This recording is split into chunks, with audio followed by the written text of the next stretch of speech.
Queridos irmãos e irmãs, amado povo de Deus e da igreja, graça e paz. Hoje, com muita alegria, celebramos a solenidade de Pentecostes, o derramamento do Espírito Santo sobre a igreja e sobre cada um de nós. Durante esses dias, o livro mais refletido é justamente o livro dos Atos dos Apóstolos, que é aquele que vai demonstrar as ações dos discípulos, aquilo que os discípulos fizeram após o evento chamado de ressurreição. Quem escreve, quem relata é Lucas. Lucas tem dois evangelhos. Lucas tem o evangelho segundo Lucas e depois Atos dos Apóstolos. Um livro vem para dar complemento ao outro. Se por um lado nós temos os evangelhos que narram os feitos de nosso Senhor e Salvador Jesus Cristo, o motivo pelo qual nosso Senhor se encarnou, morreu e ressuscitou. Depois nós temos o Ato dos Apóstolos, onde Jesus, através dos seus apóstolos, nos mostram a importância da universalidade da salvação. Ou seja, que esse Jesus que veio, ele veio para salvar todos os povos, raças e nações. Tanto que, quando nós pegamos o final do Evangelho segundo Lucas, capítulo 24, ele nada mais é do que uma dobradiça daquilo que está descrito em Atos dos Apóstolos, capítulo 1, onde a frase central desse Evangelho é: recebereis uma força que vem do alto, para serem as minhas testemunhas em Jerusalém, na Samaria, até os confins da terra. E quando nós olhamos o livro de Atos dos Apóstolos, nós percebemos que existem três elementos que são fundamentais para o entendimento do livro como tal. O primeiro elemento é a expansão do derramamento do Espírito. Depois, o testemunho apostólico, imbuído do terceiro elemento, que é o anúncio da palavra, o querigma. Quando nós falamos da extensão do derramamento do Espírito Santo, é que a promessa do Pai sobre a descida do Espírito Santo, sobre a vinda do Espírito Santo, no livro dos Atos dos Apóstolos se dá em três momentos. O primeiro deles, o que nós estamos celebrando hoje, que é o Pentecostes em Jerusalém. O segundo, o Pentecoste dos samaritanos. E o terceiro, o Pentecostes dos gentios, onde vai se cumprir o final da promessa, que é para todos os povos, raças e nações. Quando nós falamos desses três elementos, do derramamento do Espírito, depois do anúncio da palavra, esses três elementos, eles não se dão isoladamente, eles se completam, porque uma coisa está relacionada à outra. Da mesma forma que acontece o derramar do Espírito, também acontece o anúncio da palavra, também acontece o querigma, porque as três coisas estão envoltas. Quando nós olhamos aquilo que os apóstolos fizeram, Pedro, quando ele toma a palavra, quando ele ali prega, ele ali anuncia, eis que aqueles que ali estão recebem esse Espírito Santo também, e se colocam a anunciar, se colocam a falar do Cristo, se colocam a pregar o querigma. E qual é o querigma anunciado pelos apóstolos? Nada mais é do que a pregação do anúncio da paixão, morte e ressurreição de nosso Senhor, para o cumprimento da promessa, do perdão dos pecados, da remissão dos pecados, que se faz através do Cristo. Para entendermos o que é Pentecostes, vamos voltar no Antigo Testamento. Nós sabemos que os judeus já celebravam a Páscoa, que era a passagem, a libertação, e que depois da Páscoa, passado os 50 dias, eles também celebravam Pentecostes, que era a festa da colheita, também conhecido como Shavuot, Eram duas festas que eram importantes para os judeus, Primeiro as colheitas e depois a festa das tendas, dos tabernáculos. Só que qual era o significado de celebrar a Páscoa no Antigo Testamento e depois de 50 dias celebrar Pentecostes? Para o judeu, nós sabemos que a Páscoa representava a libertação. Qual era a libertação? A libertação que Deus deu ao povo que estava na escravidão do Egito, na sombra da morte e na escuridão. Só que Deus, ele não apenas libertou o povo, como também após 50 dias, ele entrega ao povo a aliança, as leis. Então, após 50 dias, o povo celebra a Torá, porque agora eles sabem que eles têm o que seguir, eles têm ali uma normativa para poder manter uma aliança com o Senhor. Quando nós falamos também do Pentecostes para nós e da ressurreição, também tem um significado. Primeiro, quando nós falamos da ressurreição, ao contrário daquilo que os judeus celebravam, que era a libertação, nós como cristãos não celebramos mais na ressurreição, nós não celebramos, na Páscoa, nós não celebramos a libertação.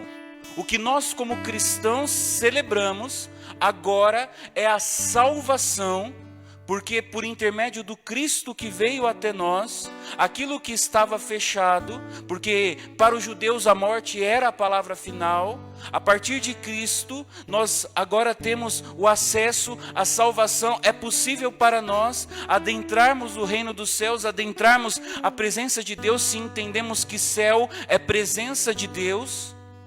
E como se não bastasse Deus ter nos dado a salvação por intermédio da nova aliança, agora em Pentecostes, nós celebramos a descida do Espírito Santo, onde ele vem selar também sobre nós essa aliança, dando a nós o Espírito Santo, se cumprindo aquilo que está em Joel capítulo 3, que descerá sobre vós o Espírito Santo, mulheres profetizarão, jovens terão visões.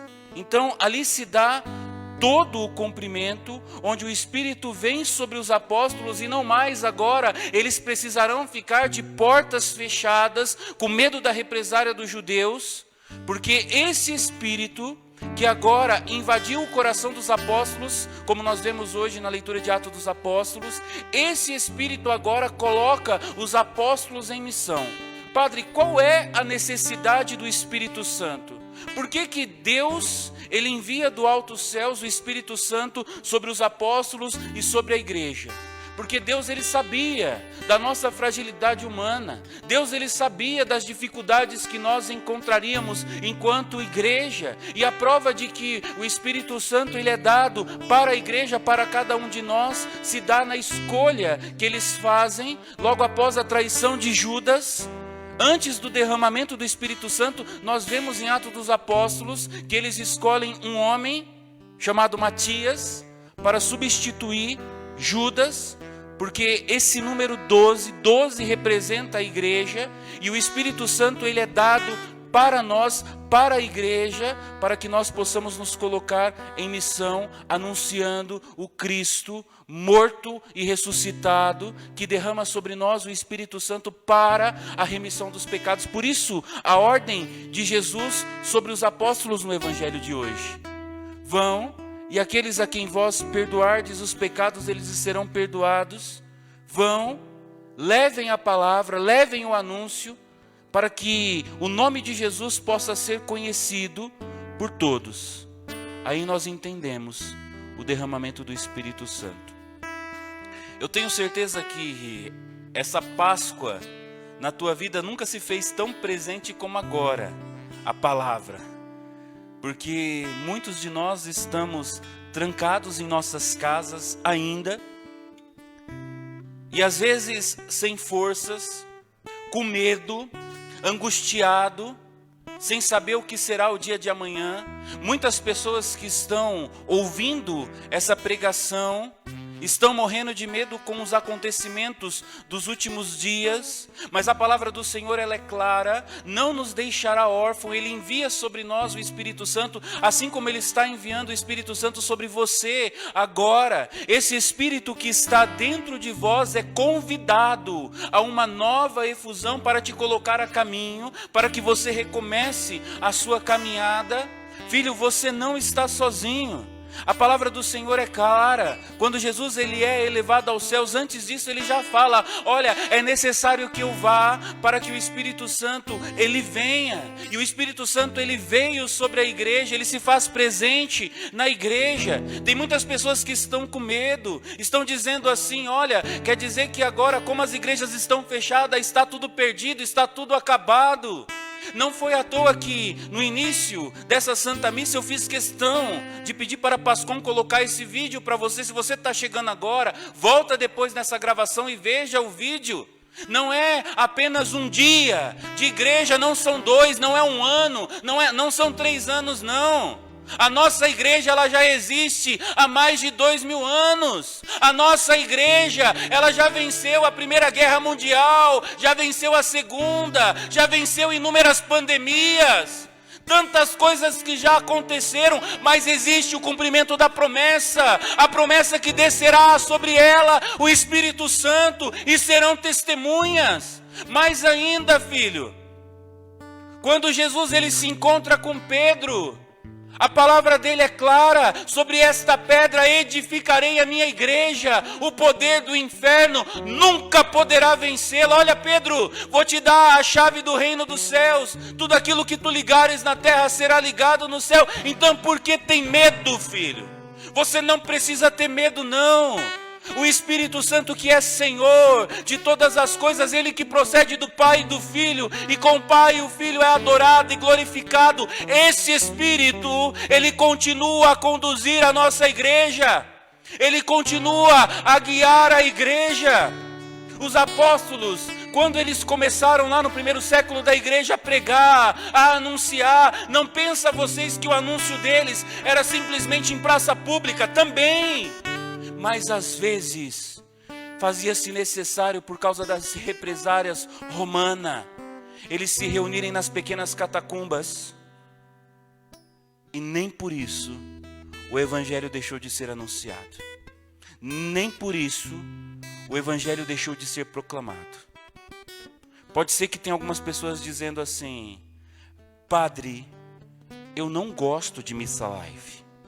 Eu não gosto de assistir televisão, né, na hora para ver a Santa Missa, porque eu sei que isso não tem validade nenhuma. Muito mais válido é o Espírito Santo que está por detrás dessas telas. Muito mais válido é o Espírito Santo que está sobre a casa de vocês. Padre também não gosta muito dessas coisas não, viu? Mas eu posso testemunhar, depois que tudo isso passar, as inúmeras graças que o Espírito Santo fez através de uma pequenina câmera. As inúmeras graças que o Espírito Santo fez através de pequenos áudios, onde ali o padre celebrava a Santa Missa.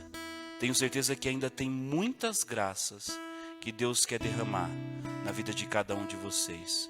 Por isso, filhos, não tenham medo. Deixa que o Espírito Santo Ele adentre a tua casa, deixa que o Espírito Santo ele adentre o teu coração. A promessa não é só para os apóstolos, é para a igreja e para cada um de nós. Receberão o Espírito Santo para serem as minhas testemunhas em Jerusalém, na Galileia, na Samaria, até os confins da terra, inclusive aqui em Vargem Grande Paulista.